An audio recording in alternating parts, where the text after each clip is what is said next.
All right, welcome to Entrepreneurship Sucks. It sucks if you don't understand that it's on you. It sucks if you don't accept responsibility for the fact that it's completely on you. It sucks if you don't embrace it and go, it's all on me, which is actually why I want to do it. It will suck if you don't understand on occasion, you're not going to have the answer. You're not going to know what to do. You're just going to be stuck. But you know what? That's what makes the entrepreneurship journey so amazing. You have to understand at the end of the day that a lot of times people say, I want to be my own boss. I wanted to be my own boss. I want to be my own boss. I crave being my own boss. But I understand being my own boss comes with a lot of bullshit. And it's completely on me. Completely on. Now, doesn't mean I don't have mentors, doesn't mean I don't talk to people, doesn't mean as I was growing my business, all those things happened. But at the end of the day, entrepreneurship will suck if when the shit hits the fan, you start spinning around and decide. Because here's what happens to most entrepreneurs. They get into business, they want to be their own boss. They can't wait. They're so excited. And they want to be their own boss when it's good. And then when it's bad, they don't want to be their own boss anymore. And the majority of people stop their entrepreneurship journey really fast because, why? It sucks. Because at times it sucks. Now, when something happened, I took a lot of pride in being able to figure it out and move past it. I took a lot of pride in going, man, I just took a punch right in the mouth and I'm still standing. I have a lot of pride in that. But you have to understand that if you start spinning around and looking, successful entrepreneurs make it the first time, and some make it bigger than others. The first time they get punched in the mouth, knocked down, look around and realize, ain't nobody coming to save me. It's just me. Yep, I got staff, got some sales people maybe, got an account I do some work with. Hell, I got a pretty good attorney, but this is completely on me.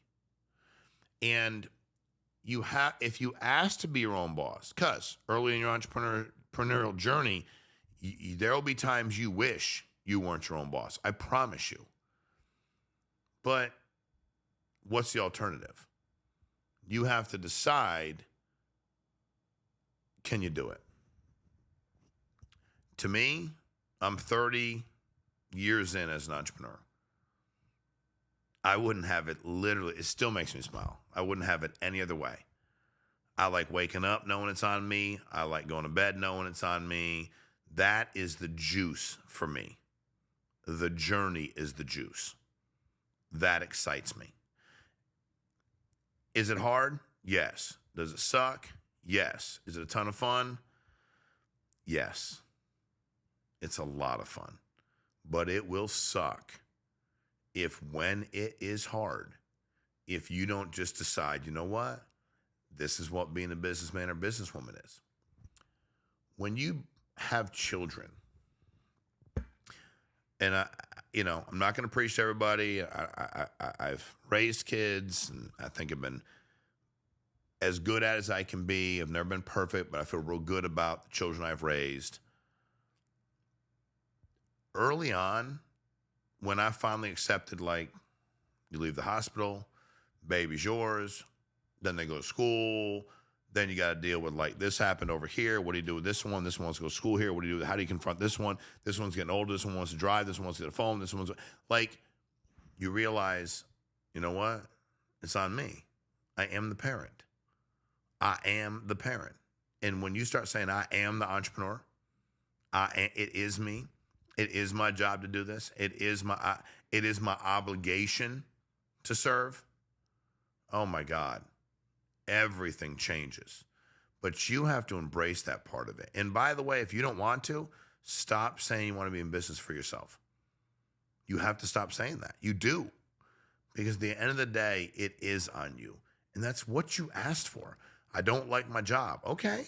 I've always, jobs made sense to me. I always had jobs. I had jobs my first 10 plus years as an entrepreneur. You should have done it differently. It's worked out pretty well for me, but okay, got it. But I never thought jobs were evil. I'm a worker. I like to work. It's what I do. But at the end of the day, a lot of people's biggest bitch, moan, and complain is about, I want to be my own boss. I don't want to be told what to do. I want to have my own schedule. Okay, got it. But with that comes, it's on you. There ain't nobody above you telling you what to do. And you have to embrace that. So at the end of the day, you have to get a handle on the fact that it is on you. Entrepreneurship will suck if you don't decide to be the entrepreneur. Now, it sounds real stupid, right? Because you're like, I am the entrepreneur, Sean. Okay, then what happened today? I didn't make any sales. I didn't find the right property. Okay, are you done working for the day? What are you doing about that? What went wrong? Did you analyze it? But guess what? The entrepreneur tends to get negative when it don't go well. The entrepreneur tends to find negative people. They're everywhere. And the entrepreneur decides to start bitching, moaning, and complaining about how it's going, yet he or she is the worker and the employer. So they're complaining about themselves. Are you a good boss to yourself? That makes you a phenomenal entrepreneur. But entrepreneurship sucks if you don't take responsibility for the result. It is you. It's on you. That's the beautiful part about being an entrepreneur. That's what makes America great, man. Somebody like me can come from absolutely nothing, go build whatever the hell they want, as long as they work their ass off. So hope this helps. Like, subscribe, share, send somebody who needs to hear it. Maybe you need to watch it again. Let's make sure entrepreneurship does not suck for you.